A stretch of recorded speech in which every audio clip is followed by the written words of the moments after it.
కాదు మనం పోరాడాలంటే ఎండి ధరల మీద పోరాడదాం, పని మీద పోరాడదాం, హెల్తీగా పోరాడదామని నా బైరం వదులుదాం అనుకున్నాం సినిమా. ఇంకంతే బైరం వదులుతున్నా అనేసరికి టెన్షన్ అయిపోయి కన్నప్ప పోస్ట్పోన్ చేసుకున్నాడు. ఆ కోపం ఎలా చేసుకోవాలో తెలియక నా మీద ఇదంతా రుద్దుతున్నారు.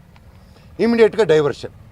ఇప్పుడు మా అమ్మగారికి మా నాన్నగారికి వాళ్ళకి అవసరం అండి ఈ వయసులో. విష్ణు నాకంటే 4 సంవత్సరాలు పెద్దవాడు, అతనికి 4 పిల్లలు ఉన్నారు. వచ్చి మాట్లాడడం తెలీదా? కూర్చొని మాట్లాడమని అడుగుతున్నాను నేను. పెద్దోళ్ళని కూర్చొని పెట్టి మాట్లాడలేరా? ఇవన్నీ కాకుండా ఇలా పోలీస్ ఆఫీసర్తో హైకోర్టు నుంచి నాకు ఆర్డర్ వచ్చిందండి. ఇది బాగా వినండి సార్. హైకోర్టు నుంచి క్లియర్ ఆర్డరు, నేను కానీ ఇక్కడ కానీ డిస్ప్యూట్ జరిగేంత వరకు మేము ఇక్కడ ఉండొచ్చు, ఇద్దరు నేను ఎవరు ఉండకూడదని చెప్పాల.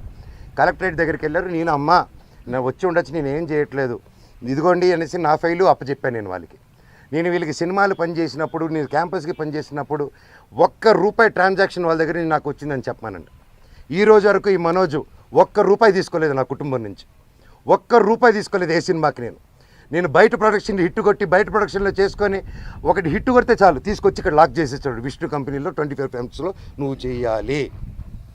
నువ్వు ఇప్పుడు ఆడగట్టు పేసుకొని చేయకపోతే విష్ణు కెరీర్ నిలబడదురా.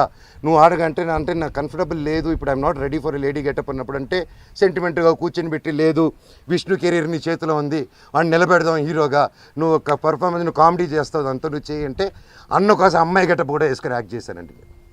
ప్రతిదీ చేశాను. వాళ్ళకి స్టంట్స్ డైరెక్ట్ చేశాను, సాంగ్స్ కంపోజ్ చేసి పెట్టాను, ప్రతి గొడ్డు చాకరీ చేసి పెట్టాను వాళ్ళకి. గ్రాఫిక్స్ నేను గ్రాఫిక్స్ చదువుకుంటే అతను గ్రాఫిక్స్ కంపెనీ పెట్టుకున్నాడు. మా నాన్న థియేటర్ పెట్టుకుంటే ఇతను సమోసాలు అమ్ముకుంటాడు. సో అది ఇతనికి ఉన్న ఇది. It's okay. సో ఇప్పుడు coming to the point, high court order ఇచ్చిందండి. మేము ఉండొచ్చు, వాళ్ళు ఉండొచ్చు, వీక్లీ వన్స్ పోలీసు రావాలని. వీళ్ళు ఏం చేశారు, లోవర్ కోర్టుకి వెళ్ళి, అండ్ మాకు కేవేట్ వేస్తున్నాం అక్కడ, మీకు అందరికీ తెలిసేది. లోవర్ కోర్టుకి వెళ్ళి, రంగారెడ్డి కోర్టుకి వెళ్ళి దొంగ డాక్యుమెంట్ ఇచ్చి కేవేట్ ఉందని అబద్ధాలు, కేవేట్ లేదని అబద్ధాలు చెప్పి జడ్జి గారికి దొంగ ఆర్డర్ తీసుకొచ్చారు. కోర్టుని చీట్ చేశారు. కోర్టుని చీట్ చేసి స్టే తెచ్చారు. ఆ స్టే కూడా నాకు రాలేదండి. నేను ఇంట్లో నుంచి బయలుదేరడం, ఇల్లంతా ధ్వంసం చేసేయడం, పోలీసులు చెప్పారు 1వ తారీఖు చెప్పా, 2వ తారీఖు చెప్పా, నాకు నోటీస్ వచ్చింది తెలియదు, ఏం తెలియదు. ఇంట్రా రాజ్యాంగం ధైర్యం అనుకుని, సార్ ప్లీజ్ సార్ అంటున్నాను, వినట్లేదు. 3వ రోజు నేను ఇక్కడికి వచ్చింది, సార్ ఏం జరుగుతుందంటే మీ మీద ఆర్డర్ వచ్చింది సార్ అన్నాడు. ఆర్డర్ ఏంటి సార్, స్టే ఎందుకు వస్తుంది, కేవేట్ ఉంది సార్ హైకోర్టులో, ఆర్డర్ ఎలా వస్తుంది సార్ అన్నాను. ఇదిగోండి అంటే మేము కనుక్కుని, మాకు ఎవరు పంపించలేదు, పోస్ట్ రాలేదు, ఏం రాలేదు, ఒకసారి కనుక్కోండి. సో ఆర్డర్ రాలేదు మాకు. ఇది రాగానే నేను ఛాలెంజ్ చేశాను కోర్టుది. 15th కేసారు. నేను లేదండి ఇది అర్జెంటు, మీకు ఏదో చీటింగ్ జరిగింది అక్కడ, we want to prove it అని. నేను ఆ ఆర్గ్యుమెంట్ జరిగింది, వీ ప్రూవ్డ్ ఇట్ రైట్. కోర్టులో అక్కడ ఎవరో వీళ్ళు తప్పుదారి పెట్టించి కోర్టుకి చెప్పారు.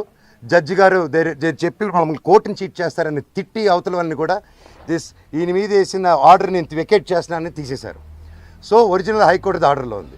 ఇప్పుడు నేను ఇక్కడికి వచ్చాను, మా ఇంట్లో ఎవ్వరూ లేరు, మొత్తం anti social elements, rowdy sheeters, police లాఠీలు పెట్టుకొని ఈ అమ్మ ఫోటోలు తీసింది. ఈ అమ్మాయిని ఆపేస్తే మీరు ఎవరు రాలేదు, అమ్మ నా బెండెక్కమ్మ అని చెప్పి ఎక్కించుకొని తీసుకెళ్ళాను. ఈ తల్లిని తీసుకెళ్ళిన తర్వాత తల్లి వీడియోలు తీస్తుంది.